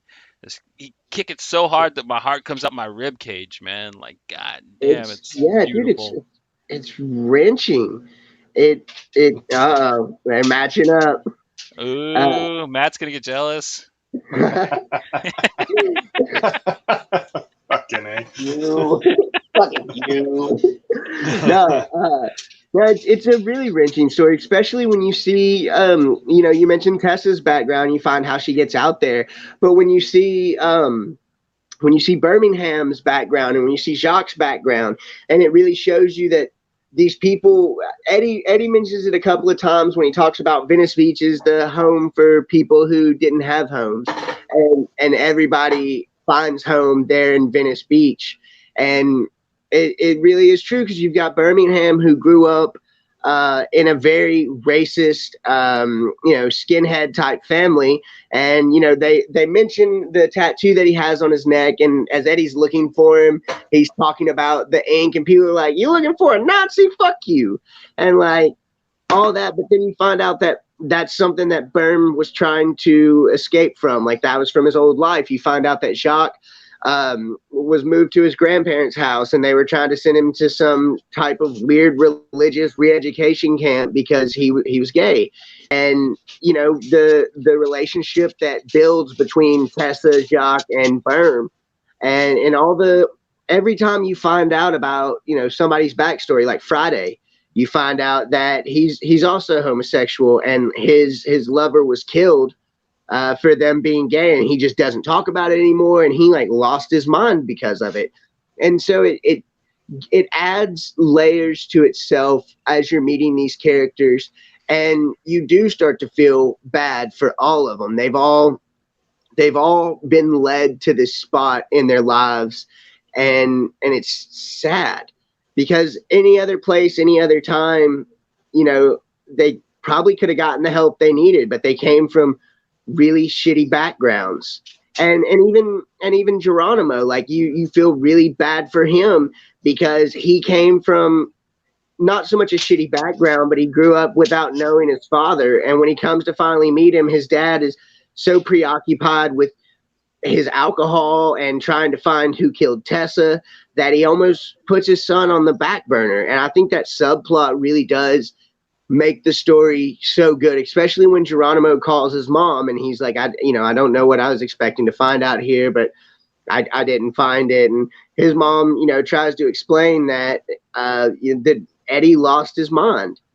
And I don't know if it was because of him drinking or because he has mental problems, but he's a seriously flawed individual, almost like everybody besides Geronimo. Like, I think he's the only unflawed character in the story, along with the cop who is nice to Eddie sometimes. But like that, and who's the guy who's always looking out for him? I think they call him the doctor, the one who gives Eddie the cell phone and like takes care of people. Like there's such an awesome cast of characters in this book, and like I said, it's all based around these invisible people, these downtrodden, down and out homeless people in LA, and they're being pushed out by people who are coming in and trying to tear down historic sites and change everything up, and they're going to lose the one little piece of paradise that they have. And it does it. I won't even say that it ends on a happy note. It's punk Besides, rock, so it ends on a punk rock note. I mean, honestly, yeah, like that's what this reminds me of. It's like a thrash album, like a really, really hard punk album, and it even ends like one. So yeah, that I'd say that was the best way to kind of put the end without hinting at anything, because you can't do it without giving too much away, in my yeah, opinion. man. I won't say what happens, but that the scenes between Eddie and Berm at the end, man, like just oh man, this book continuously rips your heart out. I can't say that enough. It is sad and it is depressing at points, but it is my Beautiful. favorite TKO. Yeah, beautiful. That's perfect. And the way that Albert Ponticelli and Julia Brusco do the art, it adds to the story so much. And there's a couple of scenes where Eddie is almost delirious, and you can go delirious from alcohol withdrawals as well as being drunk all the time. And so he's having these thoughts and these It's because he dreams doesn't eat. almost. He never eats. Yeah, Remember the entire book he's talking about how hungry he is. You never actually see him eat though. He just drinks it yeah. away. So that probably And, doesn't help either. Being hungry is and terrible for your mental state. and he has these vivid dreams that are almost like premonitions. And there's one in particular. If y'all want to talk for a second, I'll find it, where he is talking to. It's after he has kind of found out about what's going on, and he meets Frankie, and they're talking. And let's see, she's telling him about the background and what was going on and how they got to that place. And then it's actually Joshua Dysart's profile picture on Twitter. But in the middle of her talking, this bird just appears and like flies out of her mouth. And it is just one of the better panels. Those three panels are just, you really see how bad Eddie's mental state is. And it's so beautifully done. And God, it's such a great book. That Joe, what did you that think about it? that was one thing I wanted to go look up, and I forgot the bird, what that bird was supposed to represent. That, like, when I saw that, I noted it, and then I forgot to go Google it and try to figure out what that was about. But today on Twitter, Joshua posted a pic of him and his what he calls the closest thing to his dad. And the funny thing is, that person's family name is a name of the same family name of Eddie's character in the book. So I think that's a shout out to his adoptive, quote unquote, adoptive type father, his father figure. Because he said that's the closest he's ever had to a father was that guy. And they share the same last name. So I think that's a wink and kind of a shout out to that guy for being a father figure to him. Well, his name was Jerry Quiones, and they keep on referring to Geronimo as Jerry in the book. So it very well could be his name is actually Geronimo Quiones, like Eddie's son. I commented on that picture actually because he's wearing a sick fucking Slayer shirt, and I told him that shirt is sick, and he says it was my get out of free shirt in the '80s, or get out of school free shirt in the '80s. But yeah, I actually did not catch the fact that that guy's last name was Quiones. But after you mentioned it, I went to look it up. And yeah, because they refer to Geronimo as Jerry throughout the book. And that's a definite shout out to him. The closest thing he had to a dad. So that makes the story even fucking sweeter. Yeah, and I think that reflects also the story of the son trying to go meet his father and see like the absence of a father figure in life. It's probably very personal to him. Out of all the books that I've read from TKO, this is probably my favorite. I've had this for a while, and I've tried to read it on 3 different occasions, but then stuff has come up where I've had to read other things for the show or other reasons, and so that's why I'm glad we got to do TKO, because I finally got the chance to sit down and actually read this, and man, it blew me away. Like you said, the art. The first time I heard about Alberto's, I saw his art was on the Frankenstein book with Jeff Lemire, and I loved his art on that. And this book, I love the contrast between the flashbacks, or where they talk about the past, how it's just clean, straight, like straight up comic, like just flat colors, solid black lines, and then in the present, it's more painterly. It gives you more of that gritty kind of feel, like almost Simon Bisley looking. Yeah, and it's on the street, so it has that much more gritty, real kind of, like, it adds to, like you said, the mood, the atmosphere of it being like sad, depressing, dirty, and I love the contrast of the two, and it's amazing. And there's some amazing pages and panels in this from his art, and I mean the art is spot on. And as the book goes, it just gets better. Like you see, as he's working through this book, he just finds this groove, and after issue 2 or 3, man, the art just hums. Like, it's a beautiful book. And his art, I think, is just as important to the story as Joshua's words. Like, I don't think you could have this book one without the other. Like, I don't think this would be as impactful and hit as home without these two guys working together. And I don't know if they've done any other work together, but if they ever teamed up for another book, I'm instantly buying it. I'm putting it on my poll. Because this, as far as I'm concerned, I haven't read every TKO book, but I've read maybe 7 or 8. And this is my top TKO book. I love this book. It's a very personal story. It's well crafted. It hits home. It's emotional. It hits all the right notes. It's got some great twists. Like, I can't say enough good things about it. And it's the perfect length too. It's the only one I don't wish it was longer, because by the time you're at the end of it, you're just like, exactly. Like, it doesn't feel like it was rushed. It was perfect. Like, from start to finish, it's a great book. I highly recommend this to anyone. Like, as far as I'm concerned, this is top quality comic booking right here. Like, it doesn't get better than this. Yeah. And I mean, like you said, it's a personal story. The art is not only beautifully done, but haunting at times as well. The whole book is, and it's, God, like you said, it is in my opinion the best thing TKO has done. They haven't put out any bad books, but this in particular is one of my favorite stories that I think I've ever read. It deserves to be read, and I can't recommend it enough.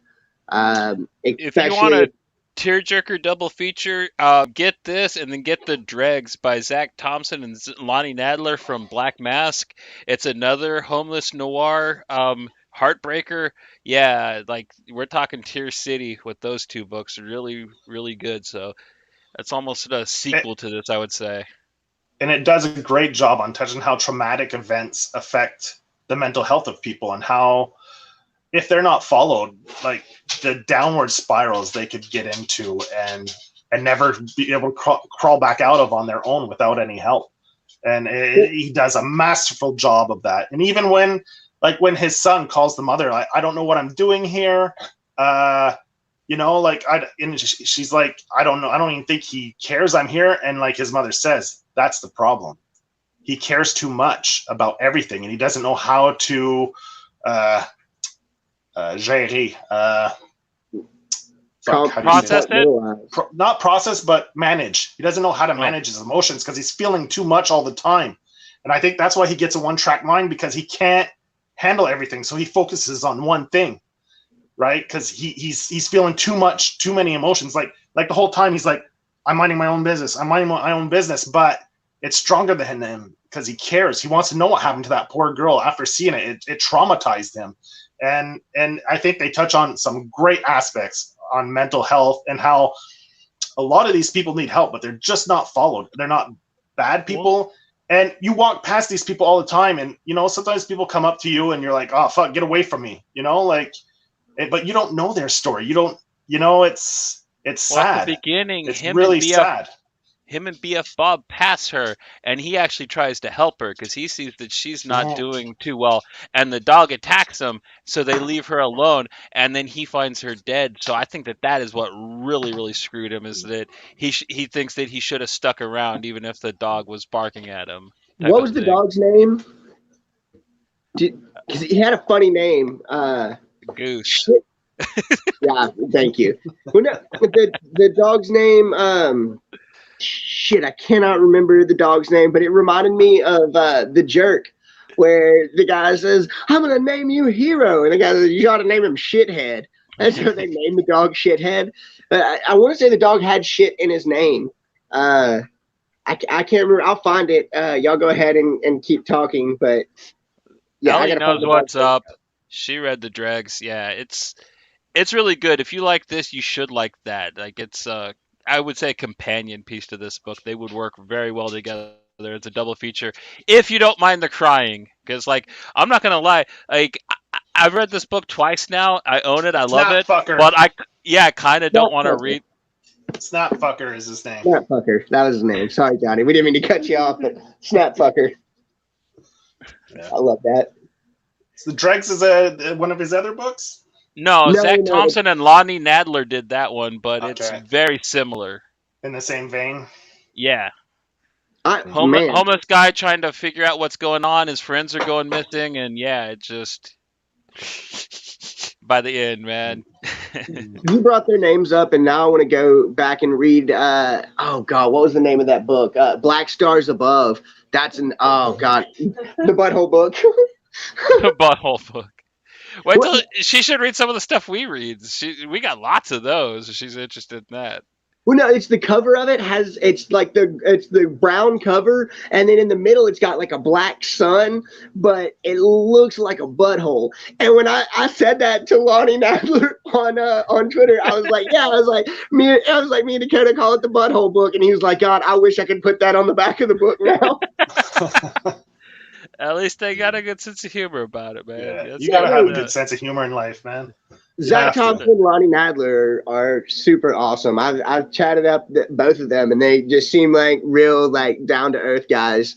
Now that I have to Another go, dude like that is Josh Dysart. I don't know if you guys have ever spoken to him, but he's actually been very receptive to me as a fan, and like he's actually popped onto some of my videos and left really nice comments and stuff because I've covered some of his older work, and yeah, he's a gent. So yeah, I'm yeah, really happy we're throwing him some support here. he Man, commented. this is the first thing I've read of his, I think. And man, if this is my introduction to him, and his other stuff is similar, just as good, if not better, man, I'm sold. Like I'm an instant fan. No, for sure. He commented on my tweet when I was giving the book some praise earlier this week when I read it again, and just seems like a super nice guy. And so the way that he writes, if his other stuff is like this, he writes some really fucked up personal shit, but he seems like such a good dude. And so yeah, all praises to Joshua Dysart for sure. Yeah, now I can't wait to read when we do Aftershock episode. What's one of the ones that Fulci picked? Not the American Monster, but the He other one. picked Second Sight, which oh Second dude, Sight that's has Alberto probably on got art on my that. It's my Yeah, favorite yeah, art of Poncinelli's, just because the yeah, yeah, coloring, it's so surrealistic. It's got all those really nice blues and greens all over it. It's so yeah. gorgeous. I noticed that, and I was like, oh man, now I'm all stoked to read that to see his art in that one. So yeah, man. Like this is a great team, Joshua and him and Alberto, man. Woo! Got a hot team there. They should hook up again and make another book because man, this book is straight fire.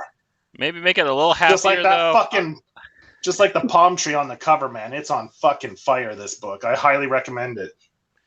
Yeah, Yeah, and- yeah. out of launch, first launch, this is the book to get. This is the best one. People will tell you Sarah's great. I'm not gonna have anything bad to say about it, but this dwarfs it in quality and just uh goodness. You know what I mean? In my Yeah. opinion. It's awesome. You got any last words, Goosey? Yeah, super good, man. Uh, well, besides my heart getting kicked in the balls, what? Nothing. Besides No, my it's good. It's besides my short and heart getting sweet. I'm not used to that from Goose. Short and sweet. I like it. Yeah. yeah, besides my heart getting kicked in the balls, like this is a perfect book. It's my favorite TKO book. Oddly enough, we're going to be talking about my favorite one, and it might not be as poignant and poetic and as sweet and beautiful as the last one, but I can't help but just love it. This, of course, is Pound for Pound, written by one Miss Natalie Chaidez, with art by my homie Andy Ballinger, colored by Daniela Miwa. It is lettered by Serge Laponte. It is edited by Sebastian Grenier. I guess he edits all these. Andy Ballinger does the cover, and it is titled and designed by Jared K. Fletcher. And oh man, this book is just grindhouse, action packed craziness to the bone. It follows an MMA warrior woman named Danny Libra as she basically she's in an underground MMA fight that she's supposed to throw, but her competitor throws a shot that pisses her off, and whenever she envisions her father, she just goes full berserk. She goes insane and she can't help it. So this fight that she's supposed to throw, she ends up winning because she beats this girl to a pulp, and she ends up somewhat indebted to the people that put on the fight. And her sister gets kidnapped. She ends up having to reconnect with old friends. They are sneaking up through the Mexican border back to America to get their retribution. They end up running into probably one of the funniest parts of the book, the Founding Fathers gang, which are these crazy border town hillbilly psychos that make her fight this giant Paul Revere guy in a snake pit. And she does such a good job that they say that she's the most American woman they ever seen. So like she can go wherever she wants to across the border, which I thought was hilarious. And from there, it kind of switches gears and it goes from being like, the Latino action style grindhouse into the occult style grindhouse with, you kind of find out about these dark secrets of this town and the meat plant. And it gets into some Death or Glory type gory psychoness and doesn't stop. I mean, it just hits and hits and hits until you're knocked out like one of Danny's opponents. And there is one scene in particular I really love. It's where the cover's from, where she's wearing the luchador mask and they're doing the heist. And it's just a beautiful, beautiful cacophony of just violence and testosterone in the most perfect way. Like if you like, I hate to use this reference, but it's most apt and it's the one most people would get, like Tarantino-esque type stuff. Like this is a must read. This thing is utter perfection for that whole style they try to use. If you like the Netflix cartoon Seis Manos as much as I do, you'll love this because this is right there in the same vein as that. And oh my god, dude, pound for pound is, in my opinion, definitely the best book of second wave. Like people can have sentient all they want. Pound for pound shit's all over it, pals. I don't know what to tell you. Goose, I see you got ants in your pants all of a sudden, man. You got what you got to say there, brother. man, You look like one of the founding father gang, by the way. I just wanted to throw thank that you. in there. I do my best to try.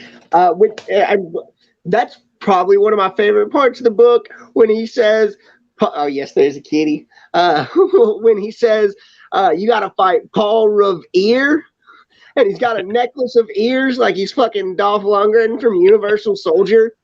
And oh He's got the god, stick horse too, yeah, which is like so he's like Dolph Lundgren meets Apple from it was Turbo Kid. Whenever I see yeah, stick horses, I think of it Apple.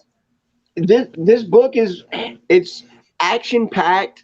It's great. All the characters are good, and like you said, when it switches gears and you find out that they are chasing down uh, this cult. And dude, it gets gruesome when they get into the fucking factory and there's body parts hanging from the fucking ceiling. And oh man, it's it's a thrill ride like no other. It changes pace. It's almost like each issue is a different genre. And like you said, it goes from the first issue where it's setting it up as kind of like an action, and then you got the second issue, which is this big heist that they're doing, and all the character you've got oh god, I can't remember his name, the guy who plays basically her father, who found her and her sister out in the desert. And like he is so much fun, and when he's making fun of the cop the entire time, when he's Yeah, like, I'm not so stupid now, am I? And he's like, no, you're still fucking stupid. yeah, Like straight up. it's like you said, it's not heartfelt or anything like Goodnight Paradise. Well, I mean, it's got some heartfelt parts in it. It's not sad like Goodnight Paradise. It is just a fun fucking time. And it gets into some real rough stuff, but it's almost like it never takes itself too seriously. Like it's, her sister gets kidnapped, and there's that big shootout, and then they do the heist with the luchador mask, and then they fight the founding fathers, and then they go on the adventure to find the Blood Rock, and then they find the cult at the Blood Rock, and then it goes back to was it El Seguero where they're from, and it's just fun. It is such a fun book. Like that's the best way to describe it, is from start to finish it is just fun. There's nothing to dislike about this book. um Danny is such a badass. uh she's And like hot. Andy Ballinger draws her smoking, man. He's pretty good at that. this is what we do. Uh, it's Sal Marzilli is the guy who adopts the girls, becomes the Sal. adoptive Sleazy father. guy? Yeah, sleazy Sal, Sal. the ex-boxer. And Yeah. when she says, yeah, and despite the porn mustache, he had the best intentions. Like, that's, oh man. Yeah, I don't know But, Natalie Chedez, but she is hilarious. She writes some good funny shit in this book. I could not. This I this couldn't book find her on Twitter. is about as fun and interesting as the people that have worked on it. Because Andy Belanger, he's a guy from Montreal. He's a Montreal artist. And aside from being a comic book artist, you know what he does also? Graffiti art. He's actually a wrestler. He Oh, actually really? performs in shows. Yes, he's actually a wrestler as well. So Hell it's yeah. just great that they went and got a wrestler to draw this book. And look at that cover. I mean, what's not to love about that cover? So Yeah. fucking awesome. That's my favorite cover. Her It's- visualizations of her father are so great, man. Yeah. And then the other cover from the final issue too is really good. This one here is really beautiful as well. That's Yeah, from look the at how fire, the hot scene that with the is. fire. Yeah, Yeah. where she's breathing the smoke and the fire and everything. Yeah, I mean, it's visually the colors are great, and that brings me to you mentioned Apple from Turbo Kid. Yeah. Well, Serge Lapointe is the letterer on this book, who is one of the founders of Studio Lunac, who originally released the comic books that came out for Turbo Kid. It's his studio that released those books. So there's a little, you Oh, mentioned cool. it just by coincidence, but yeah, it's his studio that released the Turbo Kid comics originally. Happy Tank is re-releasing them, but originally it was released by Studio Lunac. So What's that's that the mean? letterer. Yeah. Lunac? Is I that don't the know. moon? The logo is a husky, so it must be some kind of wolf or dog, or yeah, their logo is a wolf. Oh, the moon. So yeah, so strong ties with two Montreal creators right in this book. So that was pretty cool in the back when I read it. I was like, oh man, that's fucking awesome. When I saw it was the dude studio that did Turbo Kid, I was like even more impressed. And I found out the fucking artist was a wrestler on top of that. I was like, man, this book is just like, dude knows what he's doing because he fucking lives it, man. The artist lives it. He's not just making this shit up. I mean, he's been diving off the top ropes his whole life. And he draws wrestling fights almost as good as what's his name? Daniel Warren Alex Johnson? Cormick. Oh. But yeah, dude, I didn't know Andy Bellinger was actually a wrestler because I've known him for a while, but he does tweet about it a lot. But I thought he was just like John Lee's and those guys that are just super into that's it. His, yeah, that's cool. He moonlights as a wrestler, man. So is he all big and buff too? Because I've never seen what he looks like. I've only ever talked to him. I don't know him that DMs. well. I just noticed it, and I went and found him, and I think does it say he's a wrestler in the back here? Or did I read it online? Swamp Thing, television. Yeah, right here. It says in the back, if you read it. Okay. He, in Montreal, Andy moonlights as a pro wrestler for IWS, the International Wrestling Syndicate. Bob, and he wrestles under the name Bob the Animal Anger. Yeah. Bob the Animal. So he's a wrestler, man. That's awesome. Yeah, that's just another reason it makes Andy so cool. Right on. Yeah, and I love this book. Like you said, the action is great. I love the fact that she blacks out and she turns into a mad woman. I love that where she fights it. It's almost like Wolverine going berserker, right? You know, it's exactly in berserker mode. She just loses it and she just like at the beginning, she's like, dude, I'm sorry. Like I wanted to throw the fight, but she sucker punched me and I had to fuck her up. Like how she ends up in the mess to begin with, because she just like, and I love the way that's depicted. She just sees her dad and they're out there like out in the desert with the mountains behind them, and in her psycho visualization, and he's just drawn all those fists everywhere, man. I just love the way that first fight's drawn where she's just wrecking that other girl. I wish they would have had her in the mask more often though. Yeah, the cover kind of made you think the luchador mask would be a thing, but it's kind of just one. Yeah. But it's so cool when you do see it. Put that back up really fast. Yeah, it's cool, man. Yeah, look at them colors. Them pink buzz colors right there. Yeah. Man, it's too bad she didn't wear it more often throughout the story. But hey, who knows? Maybe we'll get another story from this. I don't know. That panel in particular, it reminded me. It reminded me of two things. It reminded me of the cover of American Barbarian from Tom Scioli, and also it gave me big the Octobriana vibes with those colors. Because the ones that I read were you had neon and black light and stuff like that. But it really reminded me of those colors from that book. God, she's such a badass. Yeah, those the black light colors that Jim Rugg used. Yeah. Yeah. The black light paints. That book a few times. It's I think about it all the time. You can get it. Image and Ad House both sell it. You can get it off the Ad House website for like $15, dude. Like it's still widely available. What's up? Can you get it in all three color schemes or? Yeah, they actually, because the PDFs are so popular, they did print in all the different ones. There's actually 4. There's retro, there's neon, there's black and white, and there's black light. So I would probably have to buy all 4 of them. Fuck. Amen to that. But I mean, I love like Robert Rodriguez films. I love throwback to Grindhouse. I like classic Grindhouse, and this book just satisfies that appetite for me.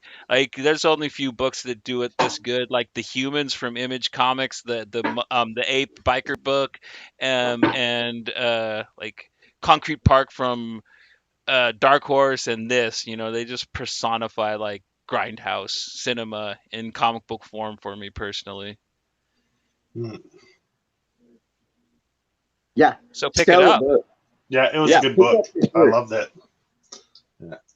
Best book in Wave 2. For sure.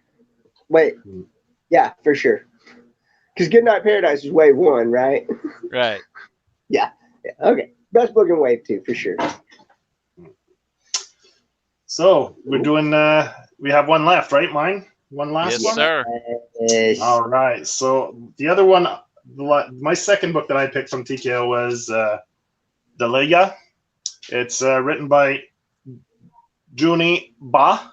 He's African, and I'll read the synopsis here because it's very inspired by his culture and mythologies from his West African folklore and cultures. So it's inspired by West African folklore and stories handed over centuries. This unique graphic novel follows the adventures of Mansour Keita, last prince of a dying kingdom, and Awa Koyate, his loyal Jadi, or royal storyteller, as they journey to meet a grand wizard who destroyed their world and then withdrew into his tower, never to be seen again.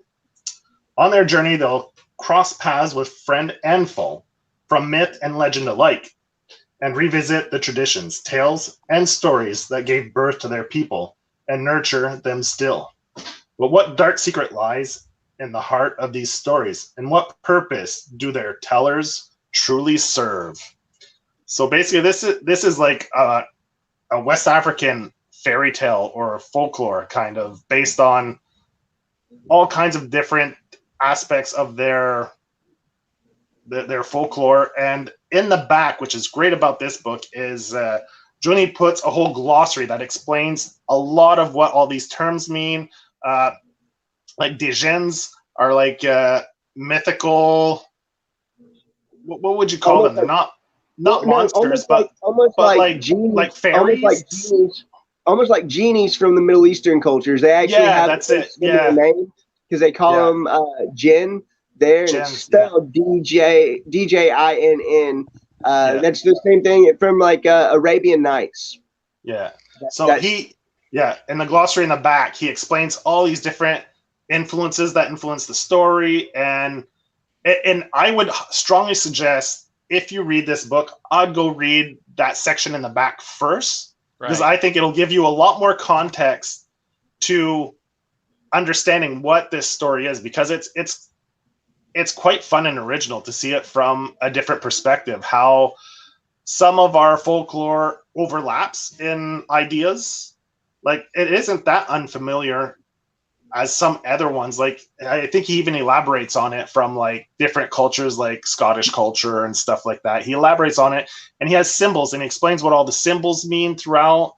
And it's a wonderful book. The art itself is Chef it's Kisses. pretty good. It's Yeah, one of the most neat looking books I've ever seen, man. It is yeah, it glorious. is.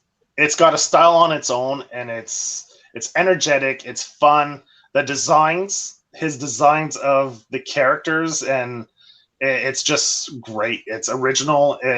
It's a book I've never really seen before in this style. The story was different too.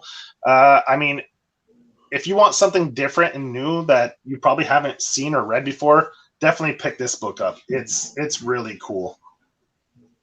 Yeah, I mean, I'm a huge fan of mythologies and cultures and stuff, and I've never really been exposed to anything West African before, so it was really, really interesting for me to see and check out and just dive into. And I would really like to see more of it, especially if it looks like this, because I mean, this is it is something special. TKO are on top of their game when they lose lassoed this book, because there's nothing else on the market that's like it, that reads like it, that looks like it. In a way, like I said before, it kind of reminds me of some of my favorite cartoonists books, people like Farrell Dalrymple and Corey Lewis, or like Lane Lloyd. It's got a very singular cartoonist look to it, but at the same time, the characters are rendered in this kind of almost hip hop way, but they are also depicted respectfully as mythological interpretations, but just modern ones.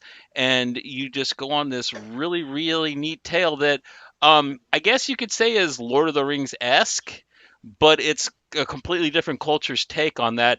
But at the same time, you get four stories in this, because the three stories that you kind of get while they're on the journey plus the main story are all really long and really, really in depth and intricate, and really show you how this world is set up and just the insanity that takes place and all the weird little characters that get involved. It's incredible. It is a very moving, very lots of moving parts to it. Um, just singular graphic novel that I can't put a hard enough sell on. Like, definitely, definitely get a hold of this book and soon if you haven't read it yet. Well, man, you were talking about the art style of it and the way that it's kind of done. It reminds me of so many things, but in particular, especially with the music scene, it gave me. I don't know if y'all ever played Jet Set Radio. It was one of my favorite games. It was the roller skating, like Yeah, cyberpunk you game. skate around and tag, right? You skate around and Yeah, tag the walls, and then you've got to fight that and escape the cops. Yeah, I loved that game. yeah. I It, had it for the Dreamcast. yeah, yeah. No, and it gave me the kind of vibes from that when it opened up. But the art itself is, and it's all done by Junie Ba, I believe. Everything from the lettering, the art, the story itself. And Mhm. I know you said you weren't that familiar with a lot of the Western African folklore, but I'd actually got into it. God, this was probably like 10 years ago. I think I was still in high school or just gotten out of high school. And a buddy of mine actually gave me this like folklores from around the world. And one of the most interesting ones was the ones from like West Africa. And it brings up, because I think I told y'all earlier, I was waiting for the Weaver, Anasazi, An, An, Ananasi, yeah, Ananasi, the Great Weaver, who is almost like their central, because it's a very polytheistic type of mythology, similar to Greek mythology, but the Grand Weaver who tells all these stories and basically is what the grand storyteller is to the main prince of the dying kingdom. That is their like almost like their patron saint, and that is why stories got passed down. And it's got such a rich folklore that really has like it goes past like written language. And I think they even explain that at the back and in the index, where it talks about the language and how that written language was mostly just hieroglyphs and how they all meant different stuff. And so to me, just the fact that it's putting focus on that sort of folklore that you don't really get a lot of now. Not just that, but the art itself is just something to be savored. It is. I don't even have a good way to explain it in words how incredible the art is. And everything is, dude, it's just done so well. And the story itself, like it is a grand epic adventure in the likes of, like you said, Tolkien's universe, or any of these big like grand adventures. And it's so beautiful. And it's got all these like a lot of African proverbs. It's got a lot of just really just great storytelling, and these great little pieces of advice that you could still like to this day add into your daily repertoire of things you should know. And like I said, it's something that is so different and so amusing and fun to read. I I really I couldn't put it down. The art just draws you in, man. The story itself is good, but the art is something spectacular.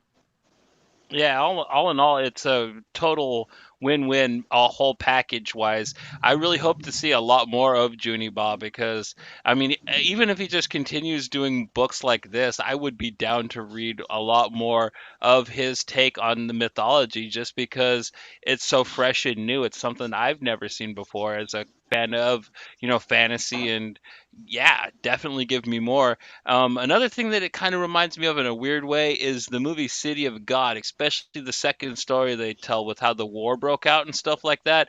Really kind of reminded me of my favorite movie of all time, and anything that kind of touches on that level with me personally is a win. It's a big W, and yeah, Junie Ba just, oh my God, knocked this right out of the ballpark. He's definitely become a name that's on my need to watch out for anything coming out list. And another thing that I think really helps with the art is his odd color choices. I mean, there's a lot of yellows and browns, but it all pops. It all just looks so lush together. Yeah, his art definitely, it's almost like he took ancient African sculptures and translated it to the page. Like, I find it has that vibe to it.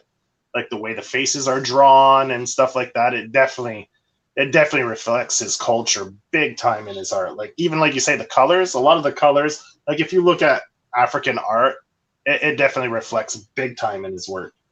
Big time. Yeah, he just Yeah. And I, kind of graffitiized some of it, yeah, I bet, because like like, that's what oh his yeah, art it he looks puts like his, too. he definitely puts his own spin on it, but you see the influences there. Like if you go and you just look through, you'll see many influences. Then he definitely puts his own spin on it, but they're there. It's evident. Yeah, and like I said, you're not gonna find anything else like this out there. It's so unique, and I can't praise it enough. Like I want to, after we finish this episode, I want to go back and read it again. Like it's just that good. And Or I at least feel stop like, and look at it again. It's like the Yeah, ring from Lord of the Rings. I just want to look at it like it's my precious. I need to look at it one last time. It's just so glorious. Oh, and Adam J.C. Ward's here. What's good, son? We are talking. Joe, you tell him. I don't know if I pronounce it properly. Yeah, I know. So That's why I told you to tell him. Delija or Delilah? I'm Dalaya, not sure how exactly how Laya. you do the nouns, how you do the verbs or vowels. Some verbs, It's vowels. a Junie Ba's book from TKO.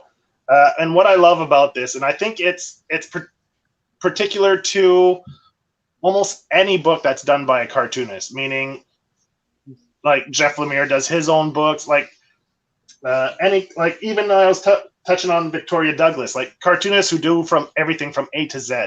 Like you don't lose anything in translation from the author to the artist, like because what's on the page is their vision, and they know what they want, and they like. There's no miscommunication between creators, right? It's everything's there on the page. It's what they wanted. It's exactly the message is clear. I mean, there's just something special you get from a cartoonist that you don't get from maybe other books where there's collaborative effort. There's just something beautiful about it that you Yeah, just the don't get singular from. vision of it. Yeah, Yeah. Yeah. you took the words out of my mouth. That's what I was just about to say. But Joe, do me a favor. You said A to what? Because I think there was some. What? You said it was A to what? I think I heard there's a miscommunication here. Did you say Z? A to Z? Yeah, Zed. Uh, Americans are the only people that have pronounced the letter Z Z. Like the I Brits, know. the frogs, like all of them call it Zed, dog. Like you're gonna I have. know. You say And it always makes me. Windingo.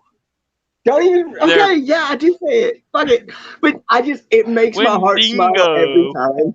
It makes my heart smile every time because I had a buddy from Africa who continuously called them zebras, and people would try and like correct him, and he was like, "No, they live where I live. They're called zebras, like Deborah, but with a Z, and like or Zed, however y'all say it. But no, it makes my heart happy every time I hear it.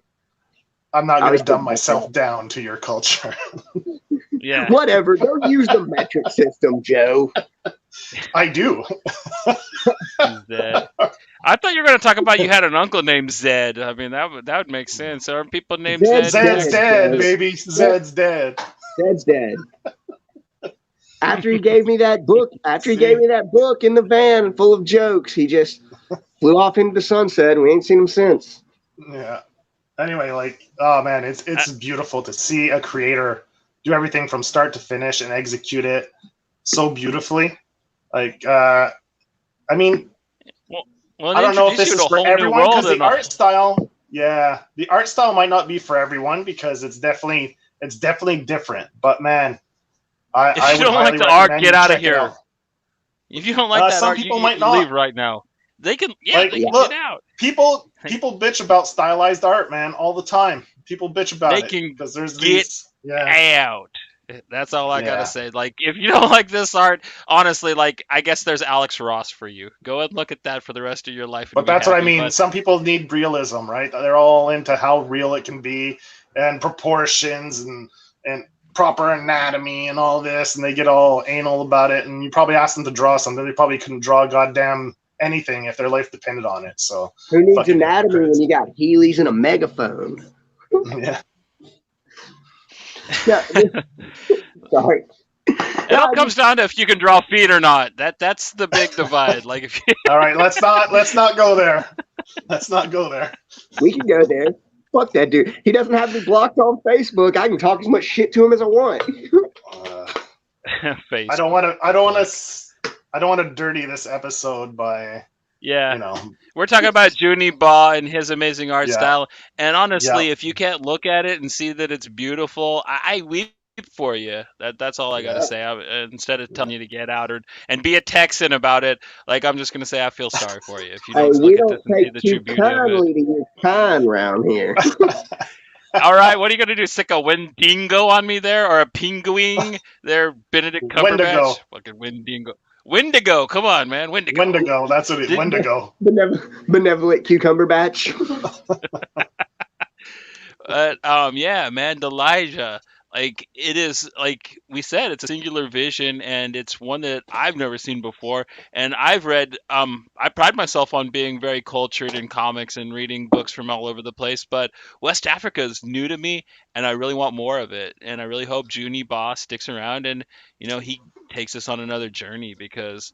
Oh my God, I It's haven't been this excited for this book since I don't know, I picked up King City or multiple warheads, my early Brandon Graham days. Like, oh, so beautiful. well, it's Well, good man, because it's been very well received. So that's at least there's that, you know. he's So got some other books that I saw at the back when I was reading about him, and I definitely want to go and check them out. Even if Monkey it's Meat. What was it again? Monkey Meat and just a sec.